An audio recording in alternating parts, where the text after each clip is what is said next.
भैया सबसे पहले आपको नए साल की हार्दिक शुभकामनाएं। नया साल मंगल में हो। 2025 में अगर आपने खूब पैसा कमाया है तो 2026 में उससे ज़्यादा कमाएं। 2025 अगर अच्छा नहीं गया तो 2026 बहुत बहुत ज़्यादा अच्छा जाए। यही मेरी तरफ से आपके लिए शुभकामनाएं हैं। और इसी नोट के साथ इस वक्त एक ही बात कहूँगा, वो गाना है ना जो बेयर्स का दिलों पे लबलबा रहा है गाना। आज बाज़ार जो है चढ़ने के बाद हल्का सा गिरा, हालांकि सेंसेक्स लाल में था पर निफ्टी हरे में था। तो बेयर्स के मुझसे जो गाना आ रहा है वो ये है कि तुमको गिरता देख कर क्यों मुझे बड़ा प्यार आता है, तू जो गिरता है नीचे को मुझे बहुत प्रॉफिट मिल जाता है। तो भैया यही बाजार की कहानी है। बेयर्स को प्रॉफिट तब मिलता है जब बाजार गिरता है, बुल्स को प्रॉफिट तब मिलता है जब बाजार चढ़ता है। तो बेयर्स तो यही कह रहे हैं कि तुमको नीचे गिरता देख बड़ा सारा प्यार आता है। तो भैया आपको क्या चाहिए, बाजार नीचे या ऊपर? लिख डालिए कमेंट में।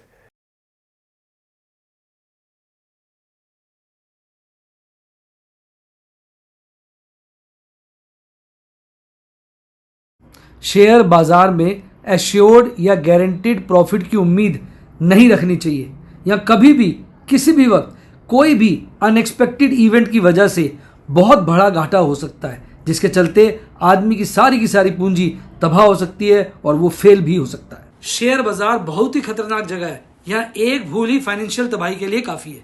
मैं केवल एजुकेशनल वीडियोस ही बनाता हूं, मैं कोई बाय सेल रिकमेंडेशन नहीं देता हूं। चर्चा किए गए स्टॉक उदाहरण के लिए हैं और खरीदने या बेचने की कोई रिकमेंडेशन नहीं है। मेरा यह मानना है कि शेयर बाजार में निवेश किसी के कहने पर नहीं करना चाहिए, बल्कि अपने रिस्क एपेटाइट और जानकारी के हिसाब से करना चाहिए। सदा याद रखें, जिसने ली टिप उसकी हुई डिप। शेयर बाजार में निवेश जोखिमों के अधीन है। निवेश करने से पहले सभी संबंधित दस्तावेजों को ध्यान से पढ़ें। हाय गाइस, आपका स्वागत है आपके अपने show MKJ talks for investment इन हिंदी में।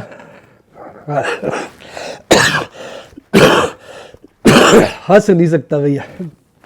कैसे हैं आप भैया? आपका नए साल की हार्दिक शुभकामनाएं। 2025 की ट्रेन जा चुकी है, 2026 की ट्रेन चल चुकी है और आपकी 2026 की यात्रा असीम सुखमयी रहे।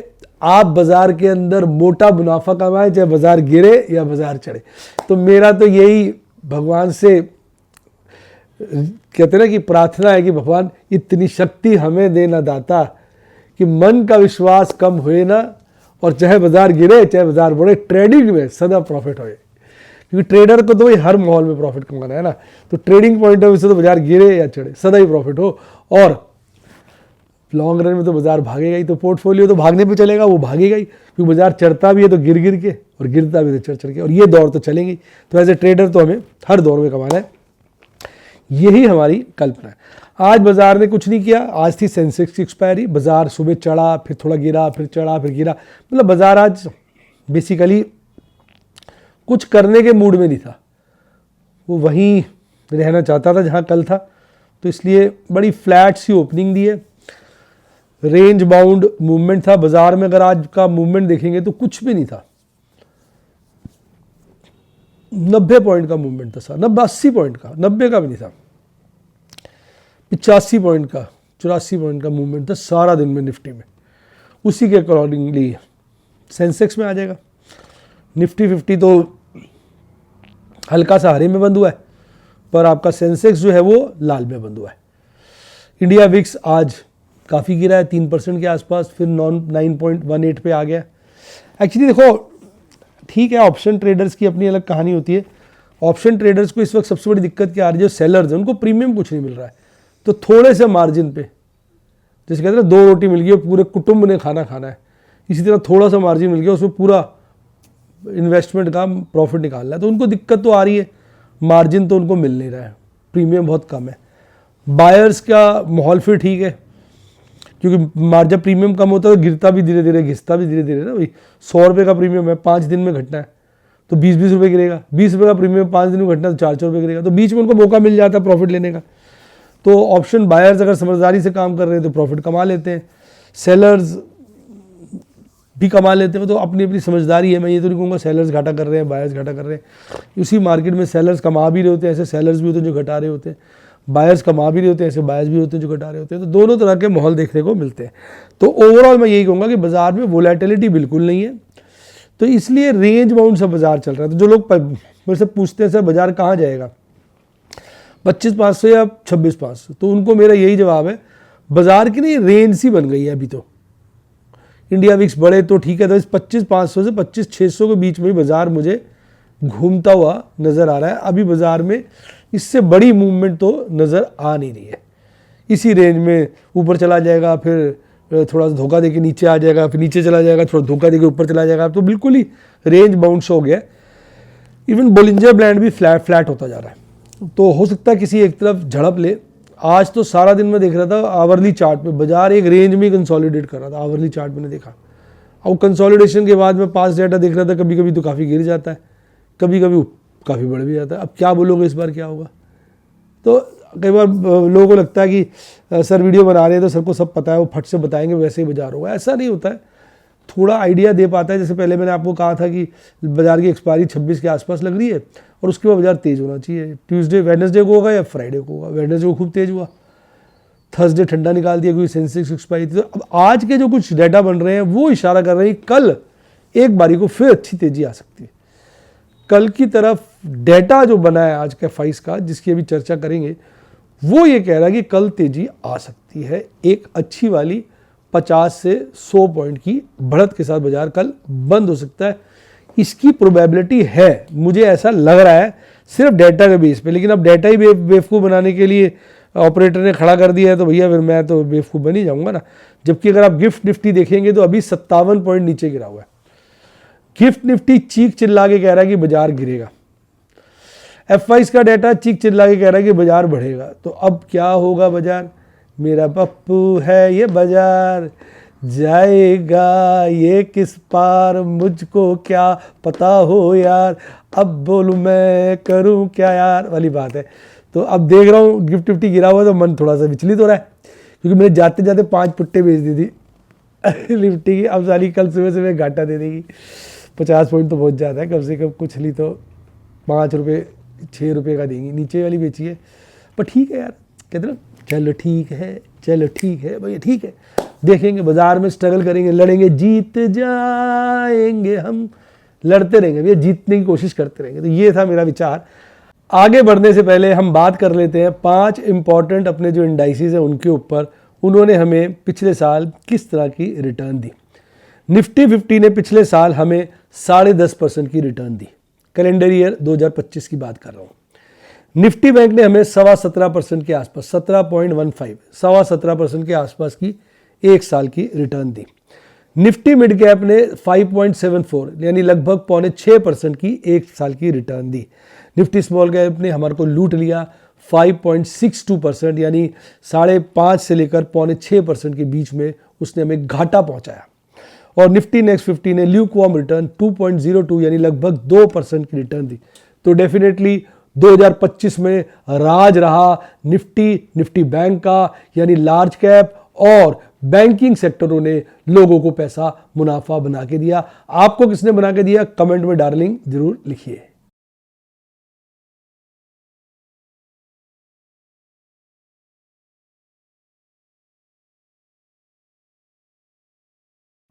आइए डेटा की तरफ चलते हैं और F5 के डेटा से शुरुआत करें। देखिए प्लेन डेटा को समझिए तो आपको लगेगा भैया बाजार में तो कल अच्छी तेजी आएगी। देखिए F5 कॉल थोड़ी सी बाय करके गए, पुट्टे थोड़ी ज़्यादा उसके मुकाबले बेच के गए। तो जाते जाते कॉलें खरीद के जा रहे हैं, जाते जाते कॉल पुट्टे बेच के जा रहे हैं, और साथ में अपनी फ्यूचर्स की पोजीशन काट के जा रहे हैं, जिसमें फ्यूचर्स जो बाय करे तो उनको 1000 से बढ़ा दिया, और जो शॉर्ट किए तो उनको लगभग 900 से घटा दिया, 900-950 से घटा दिया, वो 1025 से बढ़ा दिया। कुल मिला के अपने 2000 के आसपास से फ्यूचर्स शॉर्ट कम कर दी। सिंपल है, शॉर्ट कवरिंग कर रहे हैं, पुट्टे बेच रहे हैं, कॉले खरीद रहे हैं, तो बाजार फुल टॉस तेज। पर गिफ्ट निफ्टी 57 पॉइंट डाउन, तो थोड़ा सा विरोधाभास तो है ही। अब वैसे एफआईज का डेटा देखो, कैश में लगातार बिकवाली जा रही है, इंडेक्स फ्यूचर हल्के से खरीदे हैं, स्टॉक फ्यूचर नेट में हल्के से खरीदे हैं। स्टॉक फ्यूचर जो है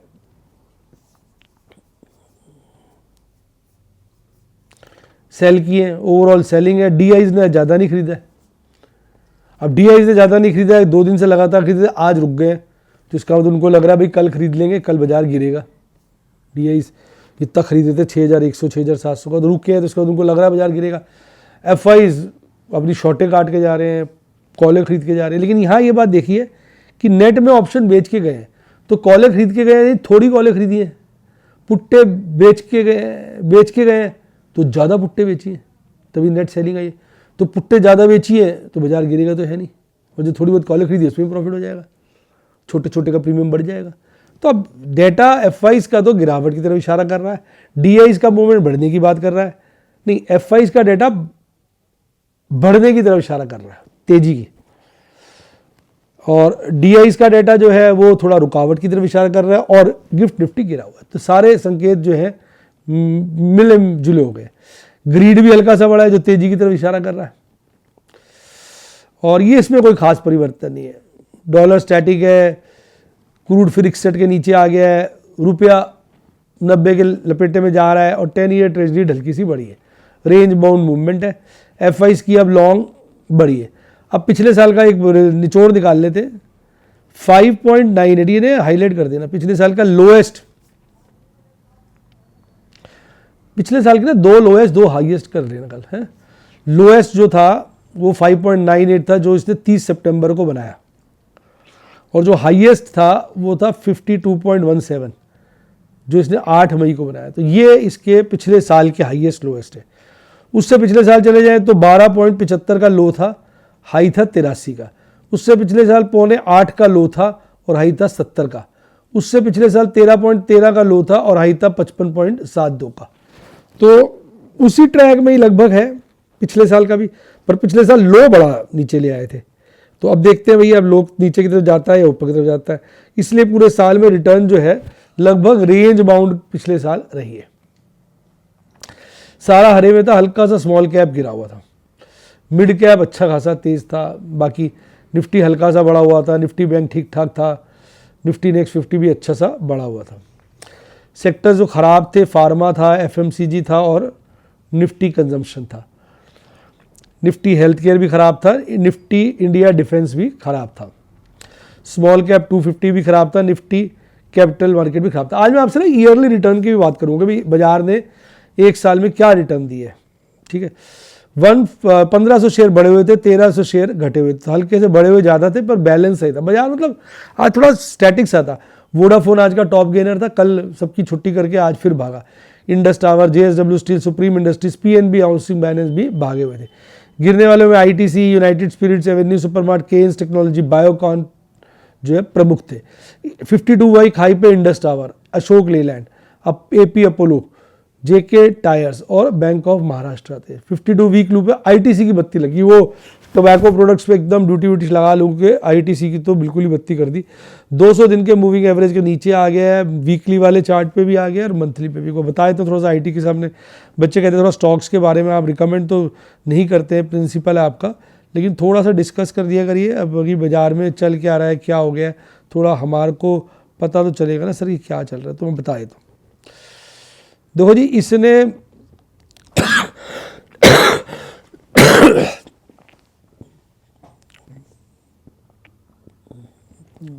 बड़ी भयंकर कैंडल बनाई है और वीकली कैंडल पर ये 20, अगर आप कहोगे तो इसके ऊपर अलग से चार्ट्स ले आऊंगा अगली बार कहोगे तो।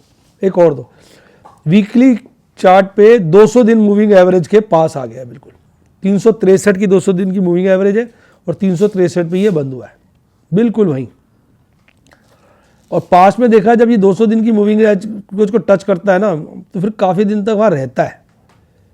वैसे तो आता नहीं तो कुछ दिन समय व्यतीत करता है, कुछ हफ्ते तो करता है, कुछ हफ्ते ये ठंडा पड़ा रहेगा। अब कितना नीचे ठंडा जाता है तो यही बोलेंगे वीकली चार्ट पे एक्सट्रीमली वीक। अच्छा और अगर हम इसको डेली चार्ट पे देखें तो डेली चार्ट पे तो बत्ती लग गई है, डेली चार्ट पे तो सारी एवरेज इससे बहुत ज़्यादा नीचे आ गया। तो आईटीसी टेक्निकली बहुत ज़्यादा कमज़ोर हो चुका है।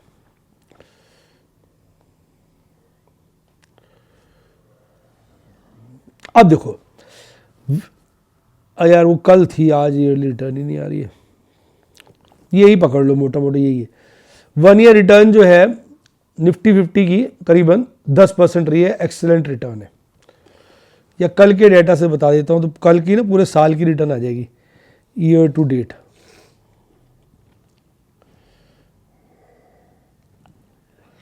चलो मैं पहले डेटा एक्सप्लेन कर देता हूँ, फिर ईयरली लास्ट में बताता हूँ।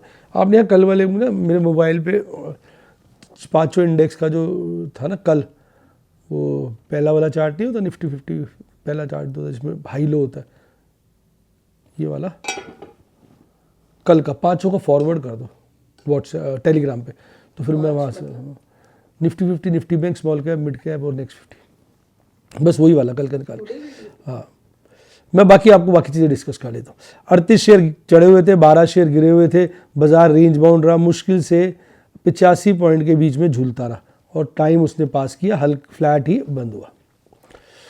इसके बाद अगर आप देखेंगे Shriram finance, Bajaj auto, Eternal, NTPC, Wipro, एम&एम, लार्सन, ये आज भागे हुए थे। एम&एम के सेल्स बहुत अच्छे आए। मतलब एक बात कहूँ, मुझे प्यार तो टाटा मोटर से है, पर कहते हैं कहीं पे निगाहें कहीं पे निशाना, पर निशाना चाहे टाटा मोटर पे, लेकिन निगाहें आजकल एम&एम पे रहती है। बड़ा साला मजबूत हो रहा है, ये बहुत बढ़िया सेल दी है इसने इस बार भी। और गिरने वालों में सबसे आगे ITC, doctor Reddy lab, Bajaj finance, Tata consumer product, ONGC, Cipla और एशियन पेंट थे। कैंडल देखिए थमाव है, छोटी बेरिश कैंडल बनी है, कल की कैंडल के ऊपर सिरे पे बनी है, बुलिश क्रॉसओवर बन चुका है, आरएसआई मजबूत है, तो बाजार में रिकवरी तो दिख रही है। अब 26,000 पर मैक्सिमम पेन है और सेकंड हाईएस्ट पेन 26,200 पे है। तो 26,000 पे ना पुट राइटर्स बहुत मात्रा में बैठे हैं, कॉल राइटर से 3 गुना ज़्यादा है, तो वो नीचे जाने की बात कर ही नहीं दे रहे। इवन 26,100 भी काटना आसान नहीं है, क्योंकि यहाँ पर भी पुट राइटर्स कॉल राइटर्स से दुगने हैं। 26,200 पे है कि कॉल राइटर्स पुट राइटर से बहुत ज़्यादा है, तो जो रेंज अभी बन के आ रही है वो 26,000 से 26,200 की है। इसमें कोई ब्रीच होगा तो हम आगे बात करेंगे। अच्छा, 26,000 पे अगर आप देखेंगे मंथली मैक्सिमम पेन है, 27 ईयर पे सेकेंड हाईएस्ट है, तो मंथली डाटा तो कहीं ना कहीं बुलिश ही है। पीसीआर वीकली वाला हल्का सा कम हुआ 1.13, मंथली वाला भी हल्का सा कम हुआ 1.04। पीसीआर वाला मंथली वाला न्यूट्रल सा है और वीकली वाला बुलिश है अभी भी। निफ्टी बैंक भी ऐसे रेंज बाउंड घूमता रहा, लेकिन थोड़ी हरी कहना चाहिए हरे वाले जोन में रहा वो सारा दिन। और इसके अंदर अगर आप देखेंगे तो 180 पॉइंट का मूवमेंट रहा है इसके अंदर, लगभग 7 शेयर बढ़े थे, 7 घटे, तो 14 हो गए ना, मैंने आपको बताया था। IndusInd bank, bank of Baroda, IndusInd bank इस बार भागा अच्छे से, कोटक महिंद्रा ये तेज थे। गिरने वालों में yes bank, Canara bank, ICICI bank प्रमुख थे।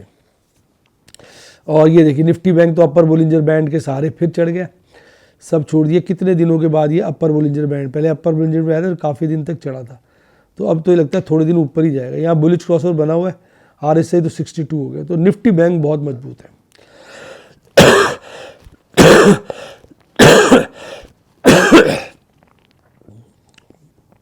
अब निफ्टी बैंक के अंदर कॉल खरीदना अच्छा लग रहा है, पुट खरीदना बेकार लग रहा है। 59,500 और 60,000 के बीच ये झूलता हुआ नजर आ रहा है। इसी के साथ साथ bye, God bless you, happy investing, और आप स्टॉक मार्केट के राजा महाराजा बने।